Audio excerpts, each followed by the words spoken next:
मेरा नाम अंजलि है। मेरी लव मैरिज हुई थी। अजय और मैं क्लास फेलो थे और एक दूसरे को लगभग 6 साल से जानते थे। हम सबसे अच्छे दोस्त थे। कॉलेज के दिनों में हमने तय किया कि जब भी अजय को नौकरी मिलेगी हम माता पिता की सहमति से तुरंत शादी कर लेंगे। जॉब मिलने के बाद अजय के घर वाले मेरे घर रिश्ता लेकर आ गए और हमारी शादी हो गई। हमारा एक बेटा पैदा हो गया। मुझे कॉलेज के समय से ही पता था कि मेरे पति बहुत इमोशनल हैं और मिजाज के तेज हैं। उन्हें गुस्सा जल्दी आता है, पर साथ रहने से पता चला कि जब भी उन्हें गुस्सा आता है तब हमारा झगड़ा होता है। मुझे ये महसूस हो रहा था कि वो मुझे कंट्रोल करने की कोशिश कर रहा है। जब भी झगड़ा ज्यादा होता है तो मैं अपने बच्चों को लेकर माता पिता के घर चली जाती हूँ। मेरे मायके वाले मुझे सहारा देते, मुझे तसल्लियां देते और कहते घबराओ नहीं, तुम अकेली नहीं हो। क्या उसने तुम्हें अनाथ समझा हुआ है।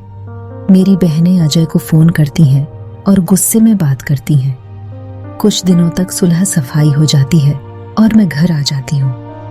पर ये बात हम दोनों जानते थे कि हम दोनों एक दूसरे से प्यार करते हैं और मैं अजय को कभी भी नहीं छोड़ना चाहती थी।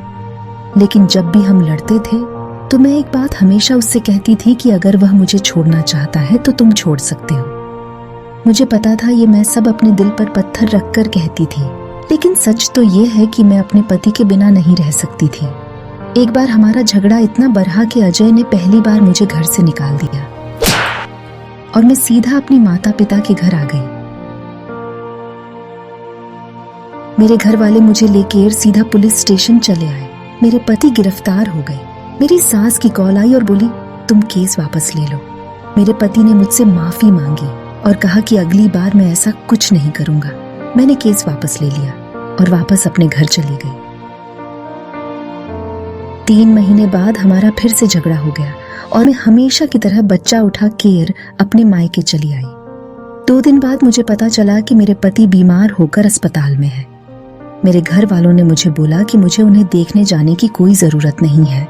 मेरी बहनों का कहना था कि ये सब ड्रामा है, तुम्हें इमोशनली ब्लैकमेल करने के लिए। वे 1 हफ्ता अस्पताल में रहे। ना ही मैं अपने पति से मिलने गई और ना ही मैंने फोन किया। फिर एक दिन मुझे तलाक का नोटिस मिला। मुझे तलाक नहीं चाहिए थी, मुझे अपने पति से मोहब्बत थी। मैं अपना घर खराब नहीं करना चाहती थी, पर मेरी ईगो सामने आ रही थी। मुझे लगा कि अगर मैंने तलाक से इनकार कर दिया तो मैं कमजोर हूँ। मैंने उसे फोन किया और कहा कि अगर तुम चाहो तो तलाक के कागजात वापस ले सकते हो।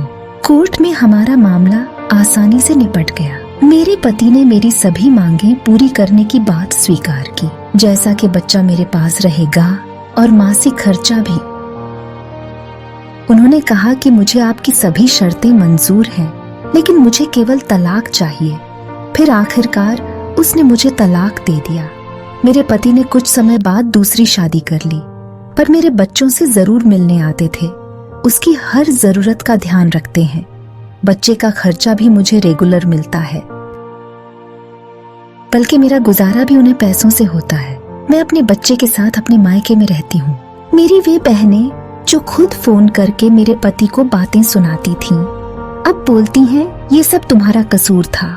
मुझे अब एहसास होता है कि मैं अपनी शादी बचा सकती थी अगर मैंने हर बात में दूसरे को शामिल नहीं किया होता। कभी कभी हम अपनों की वजह से डूब जाते हैं। मैं अभी भी ये नहीं कह रही कि मेरे पति या मेरी कोई गलती नहीं है, पर हमारे झगड़े इतने बड़े नहीं थे जिनका कारण तलाक ले ली जाती। मैं आज ये सबको जरूर कहना चाहती हूँ कि जहाँ तक हो सके अपने मामले खुद हल करें। आपका खुद से बढ़कर कोई ईमानदार नहीं।